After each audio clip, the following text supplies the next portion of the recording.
ప్రార్థనలు మహనీయ దేవునికి అందున్నా లేకున్నా అంతములే నీ స్తుతులు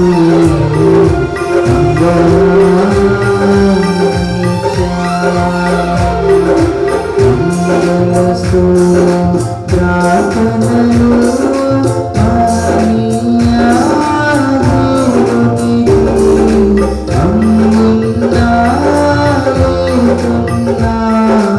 అంతములే నీ స్తుతులు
జీవకర్త నుంచి 123వ కీర్తన సిలువ చెంత చేరినాడని కీర్తన పాడుకుందాం.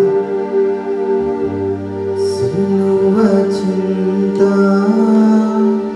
చేరిన నాడు కలుషములను కడిగి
స్తుతి ప్రార్థన. ఓ దేవతండ్రుగాను కుమారుడుగాను పరిశుద్ధాత్మగాను ప్రత్యక్షమైన తండ్రి, నీ ప్రత్యక్షమితమైన అనేక స్తోత్రములు. ఇప్పుడు నిన్ను ఆరాధించు కృపా సమయము దయచేసినందుకు వందనములు. దూతులు పరలోక పరిశుద్ధులు నిన్ను స్తుతించుచున్నప్పటికీ మా స్థుతులు కూడా గౌరవించడానికి అనేక స్థుతులు. నీవు కలిగి చేసిన సమస్త సృష్టిని బట్టి నీకు గణించున్నది. సృష్టి బాడీకి నమస్కరించుచున్నాము. ఆరాధన పడున నీకు కీర్తి కలిగినట్లు ఇక్కడ విషయం దీవించమని ప్రభు ద్వారా వేడుకొనుచున్నాము. ఆమేన్. ప్రియులారా, ప్రభునందు ప్రియులారా, మన మధ్య పరిశుద్ధులైన దేవుని సంధికి వచ్చినప్పుడు పూర్తిగా సర్వాగంలో ప్రభు సంపక పూర్వము మన పాప స్థితిని ఒప్పుకొని క్షమాపణ పొందడం మనకెంతో మేలు. మనము పాపం నిండి వారమని చెప్పుకునేలా మనలో సత్యం ఉండదు. మన పాపములను మనం ఒప్పుకునేలా ఆయన నమ్మని నీతిమంతుడు గనక ఆయన మన పాపములను క్షమించి సమస్త దుర్నీతిముల పవిత్రులుగా చేయను. మనం పాపము చేయలేదని చెప్పుకునేలా ఆయనను అబద్ధంగా వచ్చేవారు మౌదుము. ఆయన వాక్యం మనలో ఉండదు. తన తరములకు ప్రహారం పొందినవాడు, తన పాపమునకు ప్రాయశ్చిత్తం పొందినవాడు ధన్యుడు. యెహోవా చేత నిర్దోషించబడినవాడు, ఆత్మలో కపటం లేనివాడు ధన్యుడు. ఆమేన్. మన పాపం నడుపుకుందాం అందరం కలిసి పడి పరిశుద్ధులు అయిన ఓ దేవా, మేము మజాను బట్టి నైజును బట్టి పాపులమైనాం. తలుపులను బట్టి చూపును బట్టి పాపులమైనాం. వెంటను బట్టి మాటను బట్టి పాపులమైనాం. ప్రవర్తన బట్టి క్రియలను బట్టి పాపులమైనాం. నీ కృపను పొందుటకు మేము అయోగ్యులము. మమ్మును క్షమించుమని నీ కుమారుని ప్రముఖముగా వేడుకొనుచున్నాము. ఆమేన్. ప్రియులారా, తన అపరిమితమైన ప్రేమను బట్టి విశ్వాసం పాపమును క్షమించుచున్నాడు. శిక్షించకు ఇష్టపడడు, మన పాపమును జ్ఞాపకము చేసుకున్నాడు. అటునంతము స్తుతించదుము. ఓ తండ్రి, నీవు పరిశుద్ధుడివై ఇన్నందున పాపులను అసహించుకోవాల్సినది గాని అట్లా చేయక చేరదీసి క్షమించున్నావు గనుక నీకనేక వందనములు. ఆమేన్. అందరూ శ్వాస ప్రాణం చెప్పండి. దేవుడు ఆదింతపలేని దేవుడని నేను నమ్ముచున్నాను. ఆయన ప్రేమ, న్యాయము, పరిశుద్ధత, శక్తి, జ్ఞానము, జీవము, స్వతంత్రత, శ్రాపకత్వము ఈ మొదలైన శుభలక్షణాలతో నిత్యము మహా తేజోమయముగా ప్రకాశించుచున్నాడని నమ్ముచున్నాను. యేసుక్రీస్తు ప్రభు రూపమునకు మనుషుడిగాను అనాది స్థితిని బట్టి దేవుడిగాను సంచరించుచు దివ్య బోధల మూలముగాను అద్భుతముగు ఉపకారముల మూలముగాను నా పాపములు, నా వ్యాధులు, నా శిక్షలు తన సింహ్రాణిపై వేసుకొని మరణమౌట మూలముగాను ఆయన సమాధి నుండి మూడవ నాడు వెలుపలికి వచ్చి పరలోకమునకు వెళ్ళుట మూలముగాను తన నిజదవస్థితిని ప్రేమను వెల్లడించడాన్ని నమ్ముచున్నాను.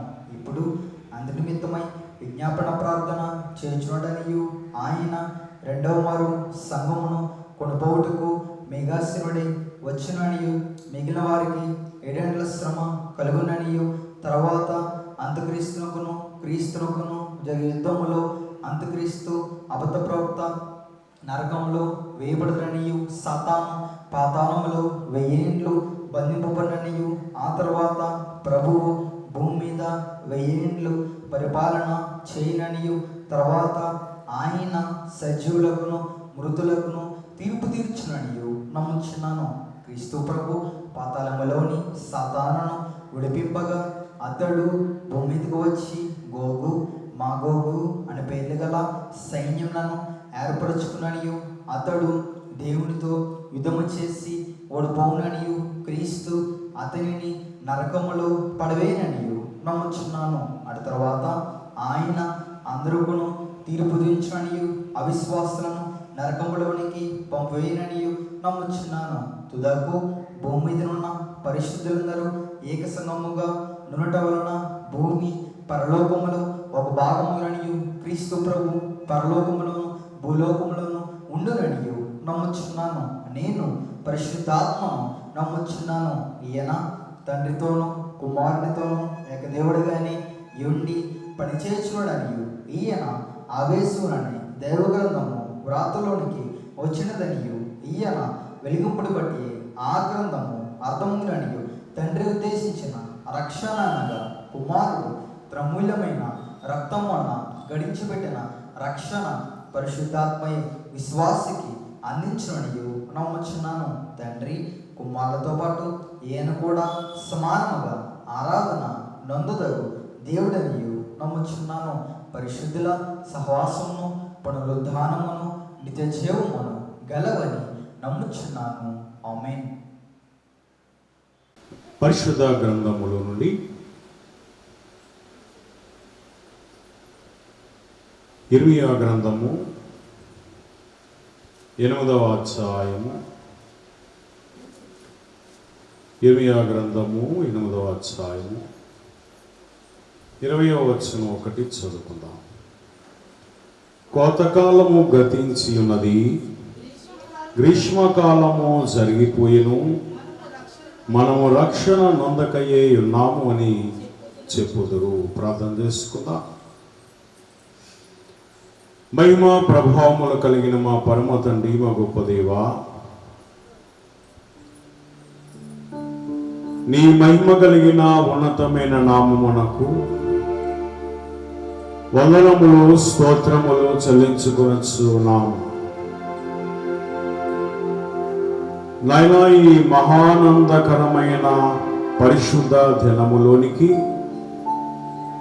మమ్మందరినీ తోడుకొని వచ్చిన విధానము కొరకు నీకే స్తోత్రములు. నాయనా,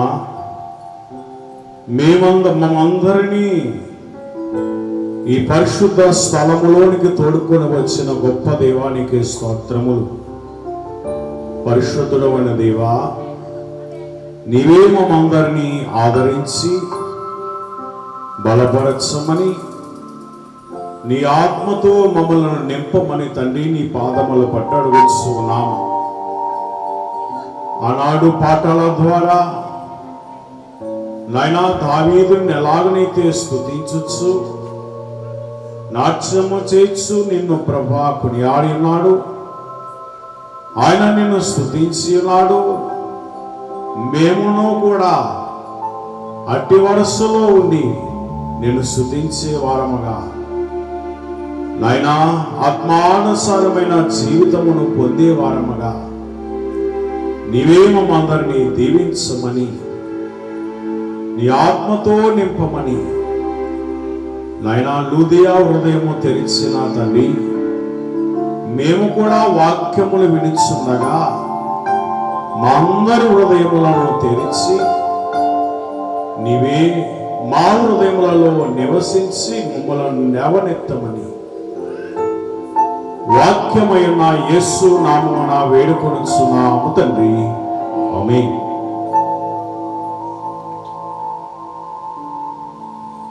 అన్ని నామముల కన్నా పై నామము యేసుని నామము. ఎన్ని తరములకైనా గణపరచదగిన క్రీస్తు నామము. అన్ని నామముల కన్నా పై నామము యేసుని నామము.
ఆయన పాద సాన్నిధ్యంలో కూడా వచ్చిన దేవుని ప్రియ విశ్వాసులారా, దేవాదేవుని యొక్క ఆశీర్వాదములు, శిలువధారైన క్రీస్తు ప్రభు యొక్క దీవెనలు తండ్రి మనందరి మీద కుమ్మరింపచేయునుగాక.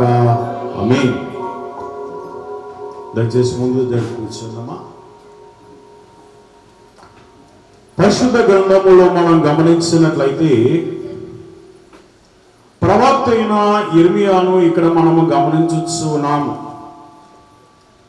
కనుక యిర్మీయా గారితో దేవుడు మాట్లాడుతూ ఉన్నాడు. మరి ఈయనకు దేవుడు తండ్రి అయినటువంటి దేవుడు పెట్టిన పేరేమిటంటే ఈయన కన్నీటి ప్రవక్త. అనగా దేనినైనా గాని ఆయన దేవుని సన్నిధిలో విలపించుచు, ఆయన ప్రార్థన చేస్తూ, కన్నీటితో ప్రార్థన చేస్తూ ఆయన దేవుని యొద్ద నుండి సమాధానము పొందుకొనుచు ఉన్న ప్రవక్తగా మనము చూస్తున్నాం. దేవుని స్తోత్ర. అయితే ఈయన ఉపమాన రీతిగా మరి ప్రభు శ్రమలను గూర్చి ఆయన మాట్లాడుతూ ఉన్నారు. ఇక్కడ మనం చూసినట్లయితే గిలాదు గుగ్గిలము మనము చూస్తున్నాం. ఈ గిలాదు నందు గుగ్గిలము చెట్టు మనము ఇక్కడ గమనిస్తున్నాం. మరి ఈ గుగ్గిలము చెట్టుకు ఆ చెట్టును పెంచేటువంటి రైతు ఏం చేస్తూ ఉంటాడంటే దానికి నాట్లు పెడుతూ ఉంటాడు. ఏం పెడతాడమ్మా? నాట్లు. ఈ నాట్లు ఎందుకు పెడుతున్నాడంటే ఈ నాట్లలో నుండి ఆ చెట్టు నుండి స్రవించేటువంటి రబ్బరు పాలు బయటకు వస్తూ ఉంటాయి. ఈ రబ్బరు పాలు బయటకు వచ్చినప్పుడు ఈ యొక్క పాలు కొద్ది దినములైన తర్వాత అవి గట్టిపడతాయి. ఈ గట్టిపడిన తర్వాత ఈ యొక్క గట్టిపడినటువంటి పదార్థమును తీసుకొని వెళ్ళి ఈ యొక్క దీనిని మందుల్లో కలుపుతూ ఉంటారంట. అంటే మనం వాడేటువంటి టాబ్లెట్స్ మందుల్లో కలుపుతూ ఉంటారు. ఈ కలుపుతున్నటువంటి సమయంలో ఈ యొక్క ఈ మందులన్నిటినీ కూడా మనము గాయములకు వాడుతూ ఉంటారు. అలాగనే గాయములు మానడానికి మనము వాడుకుంటూ ఉంటాం. అయితే దేవుని విశ్వాసులారా, అలాగనే ఇక్కడ మనం గమనించినట్లయితే దేవుని విశ్వాసులారా, ఇక్కడ దేవుడు కూడా మనతో మాట్లాడుతూ ఉన్నాడు. ఈ గుగ్గిలము చెట్టు నుండి ఎలాగనైతే స్రవించుచున్నటువంటి ఆ పాలు ఎలాగనైతే మందుల్లో వాడుతుండగా ఆ మందులు వాడిన వారందరికి ఎలాగనైతే స్వస్థత కలుగుతున్నదో, అలాగనే యేసు క్రీస్తు ప్రభు వారు కూడా మనకు ఆయన ఎలాగనున్నాడంటే ఆయన పరిశుద్ధ రక్తము ద్వారా మనందరికీ ఏమి కలుగుతున్నది? స్వస్థత కలుగుతూ ఉన్నదట. దేవుని స్తోత్ర. కనుక ఈ స్వస్థత కలగడాన్ని బట్టి మనం చూసినట్లయితే ఇర్మియా గ్రంథము 30వ అధ్యాయము 17వ వచనములో మనం చూసినట్లయితే అక్కడ మాట్లాడుతున్నారు, వారు ఎవరునూ లక్ష్య పెట్టని సియోననియు వెలివేయబడినదనియు నీకు పేరు పెట్టుచున్నారు. అయితే నేను నీకు ఆరోగ్యము కలగజేసేదను, నీ గాయములను మాన్పెదను. ఇదే యెహోవా వాక్కు. చూసారా, దేవుడే ఆ యొక్క ఇర్మియా గారి ద్వారా సెలవిస్తూ ఉన్నాడు. ఆయన ఏమంటూ ఉన్నాడంటే, ఇదిగో వారు ఎవ్వరూ కూడా లక్ష్య పెట్టని సియోననియు వెలివేయబడినదనియు నీకు పేరు పెట్టుచున్నారు. అయితే నేను నీకు ఏం కలుగజేస్తా అంటున్నాడు? ఆరోగ్యము కలుగజేస్తాను అంటున్నాడు. దేవుని స్తోత్ర. మరి అనారోగ్యముతో వచ్చిన వారందరికీ కూడా క్రీస్తు ప్రభు వారు ఏం కలుగజేస్తున్నాడు? ఆరోగ్యాన్ని ఇస్తున్నాడు. తండ్రి దేవుడు ఇర్మియా గారి ద్వారా అలాగనా సెలవిచ్చి ఉన్నారు. మరి ఇక్కడ మనం గమనించినట్లయితే కుమారుని కాలంలో ఉన్నటువంటి మనము వారికి కావలసినంత ఆశీర్వాదము దేవుడు మనకి ఆయన కలగజేస్తూ ఉన్నాడంట. దేని ద్వారా ఆయన కలగజేస్తున్నాడంటే కుమారుడైన క్రీస్తు ప్రభువారు ఆయన పరిశుద్ధ రక్తము ద్వారా ఆయన మనకు విడుదలను, ఆ రక్తము ద్వారా మన పాపము నుండి క్షమాపణ ఆయన కలుగజేస్తున్నారు. అందుకని మొదటి యోహాను పత్రిక 1వ అధ్యాయం 7వ వచనంలో మనం గమనించినట్లయితే యేసు రక్తము ప్రతి పాపము నుండి మనలను పవిత్రులుగా చేయును అని వ్రాయబడి ఉన్నది. కనుక ఆ రక్తము ద్వారానే మనకేం కలుగుతుంది అమ్మా? స్వస్థత, పాపముల నుండి విడుదల కలుగుతున్నదంట.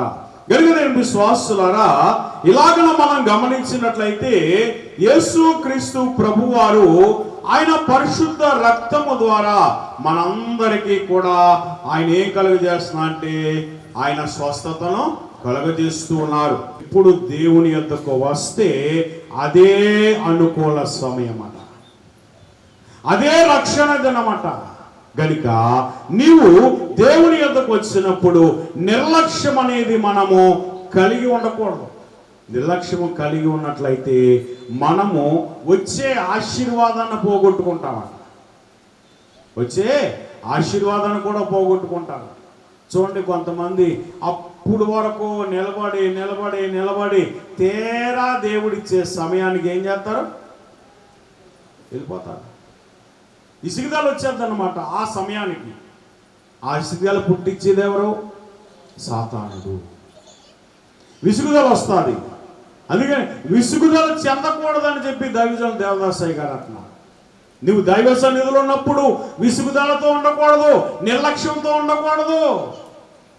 అప్పుడు తప్పనిసరిగా దేవుడు నీకు ఆశీర్వాదాన్ని ఆయన కలగజేస్తూ ఉంటాడు. కనుక ఇలాగ మనం గమనించినట్లయితే చాలా మంది పరిశుద్ధులైన వారంటే పరిశుద్ధ గ్రంథంలో ఉన్నటువంటి అనేక మంది ఇలాగన విసుగుదల చెంది వారు ఏం చేశారంటే వారికి ఉన్నటువంటి ఆశీర్వాదాన్ని పోగొట్టుకున్నారు. అంటే యాషావును మనం చూసినట్లయితే యాషావు ఆకలి కొరకు ఏం పోగొట్టుకున్నాడు? తన జ్యేష్ఠత్వాన్ని పోగొట్టుకున్నాడు. తన జ్యేష్ఠత్వాన్ని పోగొట్టుకుని ఉన్నాడు. కనుక మనం అటువంటి వారము కాకుండా దేవుని వైపు చూస్తూ ఆశీర్వాదము పొందే వారముగా ఉండాలంట. శ్రద్ధ కలిగి ఉండాలంట. మారు మనస్సు కలిగి ఉండాలి ఆయన సన్నిధిలో. అప్పుడే నీ యొక్క నిర్లక్ష్యము నీలోని తొలగిపోయి దేవుడు ఆశీర్వాదాన్ని మనము పొందుకోగలం. కొంతమంది ఎక్కడి నుండో వస్తారమ్మా, ఎక్కడెక్కడ విజయవాడ, విశాఖపట్నం ఇలాగ వస్తుంటారు. తీరా ఇక్కడికి వచ్చిన తర్వాత పిల్లలతో ఆడుకోవటము, నిద్రపోవటము, పక్కలతో మాట్లాడుతుంటే నీకు ఆత్మీయ జీవితం ఎలా వస్తుంది చెప్పండి? వస్తుందా? చెప్పండి అమ్మా. రాదు. ఎందుకు? నువ్వు అంత దూరం నుండి పండుగట్టుకొని వచ్చినావు, కానీ ఇక్కడికి వచ్చిన తర్వాత ఏం చేస్తున్నావు? నిర్లక్ష్యము కలిగి ఉన్న దేవుని వాక్యం అంటూ ఆ నిర్లక్ష్యం మనకు ఉండకూడదు. కనుక ఇటువంటి నిర్లక్ష్యం కలిగి ఉన్నట్లయితే సిద్ధి వెనకకు పోవును అంటున్నారు అయ్యగారు. ఆ సిద్ధి వెనకకు వెళ్ళిపోతుందట. కనుక అటువంటి స్థితిని మనం విడిపింపబడి దేవుని వైపు చూస్తూ సాగిపోవాలి.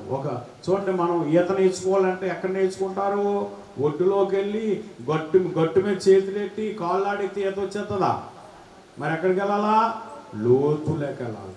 లోతుకి వెళ్తేనే కానీ ఈత రాదు. అలాగే దేవుని సన్నిధిలోనికి రావటం కాదు, కానీ ఆయన సన్నిధిలో ఉన్నటువంటి అనుభవాన్ని సంపాదించుకోవాలి.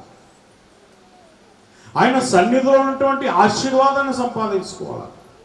అప్పుడే నీకు ఆయనలో ఉన్నటువంటి దీవెన ఏముంటో, ఆయన ఇచ్చే ఆశీర్వాదం ఏమిటో దేవుడు నీ మీద కుమ్మరింపజేస్తాడు.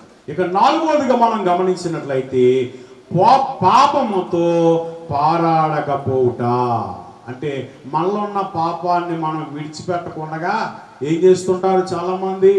యేసయ్యా నన్ను దీవించినైనా, నన్ను రక్షించినైనా, నాకు ఇవన్నీ విడిపించినైనా అని చెప్పి ఓ ప్రక్కన ప్రార్థన చేస్తుంటే ఈ లోపల నీ వెనకాల నీ ఆత్మే నీకు చెబుతూ ఉంటుందంట, ఇదిగో నీవు చేసిన ఈ పాపాలు విడువు అని చెప్పి ఈ పాపములన్నీ జ్ఞాపకం చేస్తూ ఉంటుందట.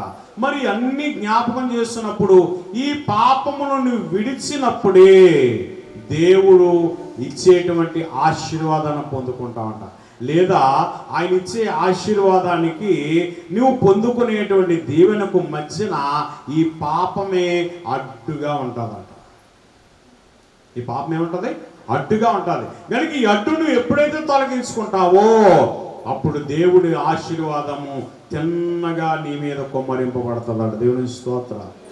అందుకని అంటున్నారు చూడండి, ఎబ్రీ పత్రిక 12వ అధ్యాయం 4వ వచనం చదవండి ఒకసారి. మీరు పాపముతో పోరాడుటలో రక్తము కారునంతగా ఇంకా దానిని ఎదిరింపలేరు అంటున్నారు. దేవుని స్తోత్రం. కనుక మన పాపమును మొట్టమొదట మనం ఏం చేయాలా? విడిచిపెట్టాలి. కనుక ఎప్పుడైతే నీవు ప్రార్థన చేస్తావో అప్పుడు నీ నుండి ఆ పాపము దూరం అవుతుందంట. నీలో పాపము నిలవకుండగా దేవుడే ఆ పాపం నుండి విడిపించి నీకు ఆత్మీయ జీవితాన్ని ఇస్తాడట.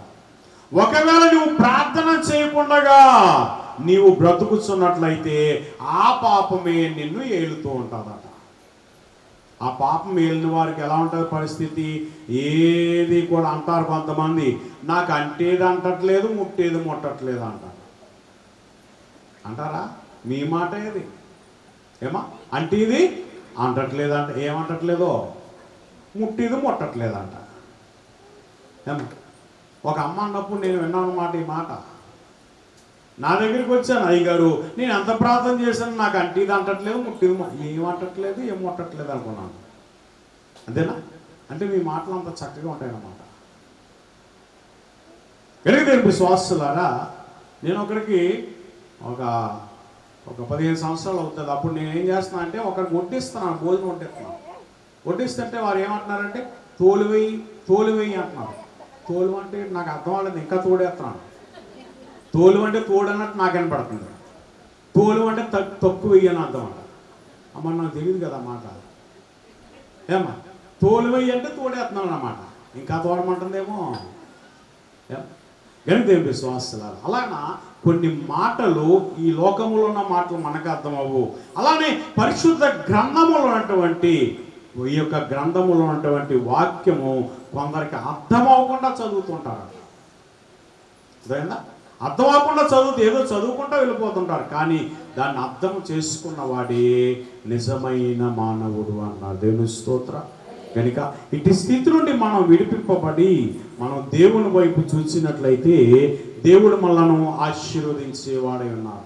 కనుక మనం స్వస్థత పొందడానికి మొట్టమొదట మనం ఎక్కడికి వెళ్ళాలి? ఏమా, నిన్ను నీవు పాపివి అని మనం గ్రహించేవాడిగా ఉన్నాం. రెండవది, పరమ వైద్యుడైన యేసయ్య యొద్దకు మనము రావాలి. మూడవదిగా ఆయన యొద్దకు వచ్చినటువంటి మనము నిర్లక్ష్యము లేకుండా ఉండాలి.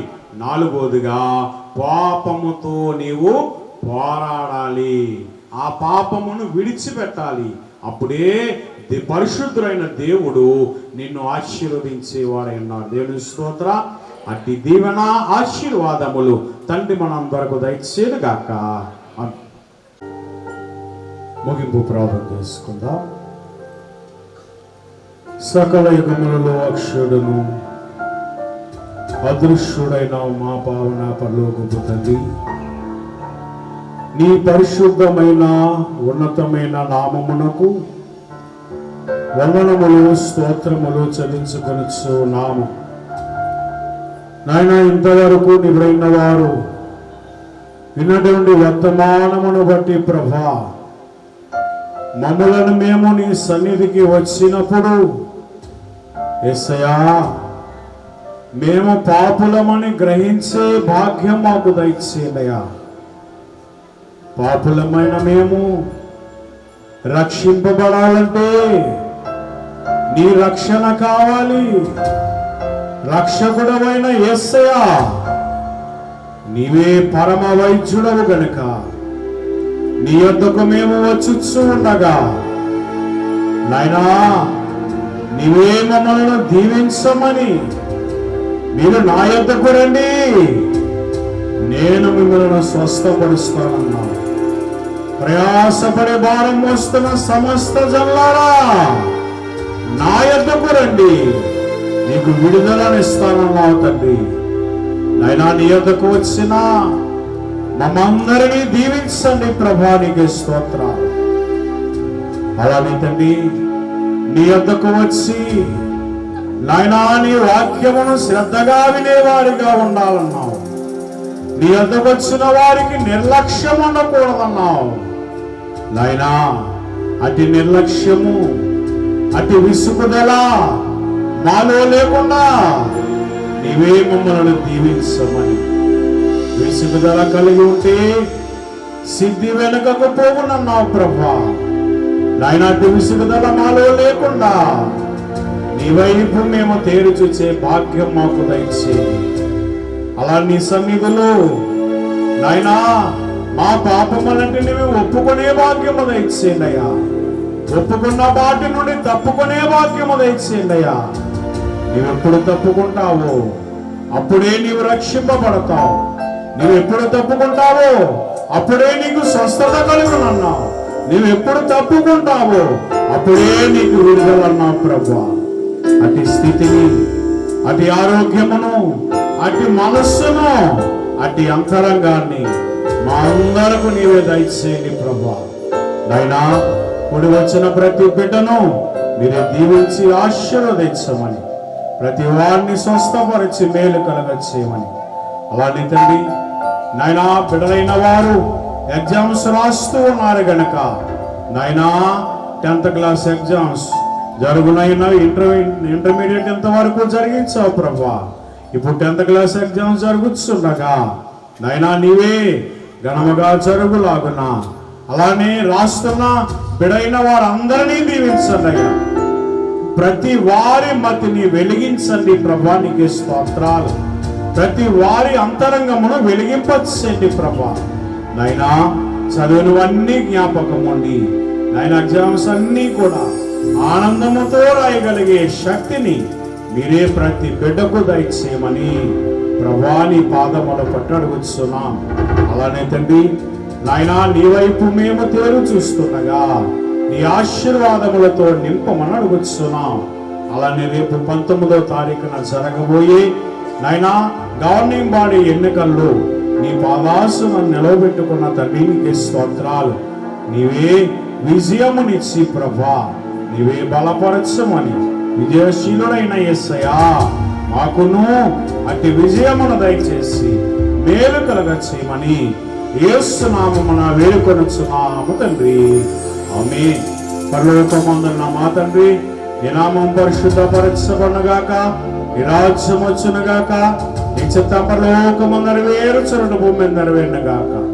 మనదన ఆహారం మాకు దయచేయము, ఎలా అపరాధములు చేసిన వాళ్ళని క్షమించిన ప్రకారం అప్పుడు క్షమించు, మమ్మల్ని శోధనలోని తెకాకి నుండి తప్పించు. రాజ్యము, శక్తి, మహిమ నిరంతరము నీవే నావు తండ్రి. ఆమేన్. యేసు రక్తమునకు జయం, అపవాది క్రియలకున్నాయి. యేసు రక్తమునకు జయం, అపవాది క్రియలకున్నాయి.